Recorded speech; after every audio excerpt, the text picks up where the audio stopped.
ចរណៃយូរទៅសែនហមហេនារីសំខ្លី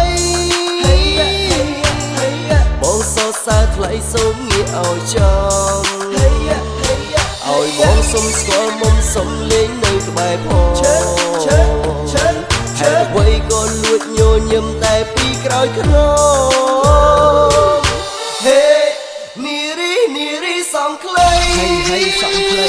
អនសែនល្អកញ្ចឹងក៏អនសខ្ចីកាន់ខ្លីវាលក៏សែនល្អណាស្រីបងតាគុណពីក្រោយរឿងស្រឡូនសំជាមួយនឹងជើងដៃតាំងពីកាលបងមានបំណងបងចង់បាននារីសក់ខ្លីឥឡូវនេះបានជួមបានសម្រេចនឹងក្តីស្រមៃ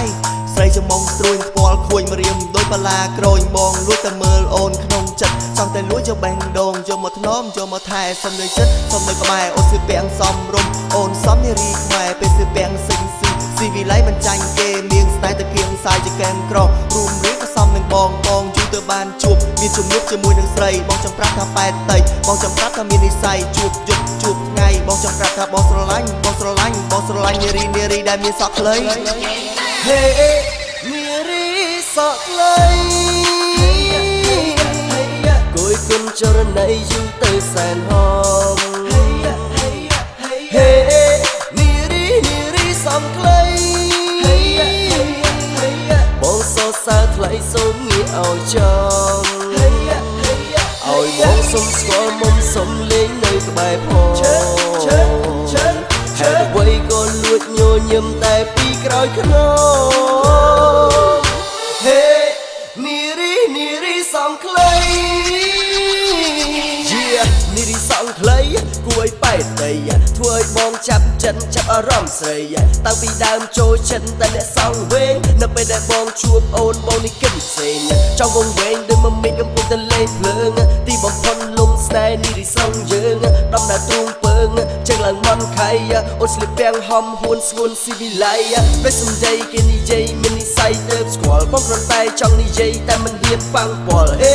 កុំខ្វល់ថាបងគិតអីបងចង់ទាំងតងអូនបងចូលចិនស្រីបាត់ចម្រៀងថ្មីផ្ទាំងជូនពីស្រី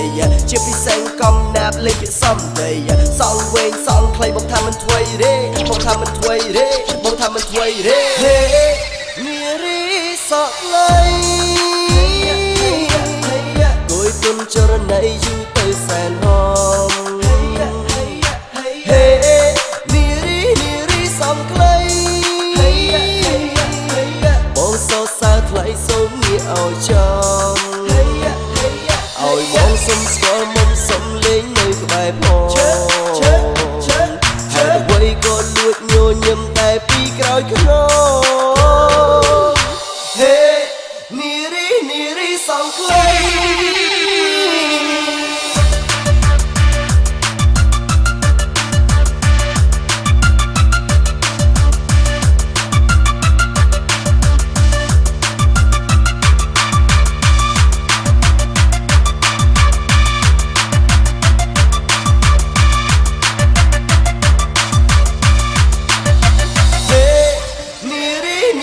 សំខ្លី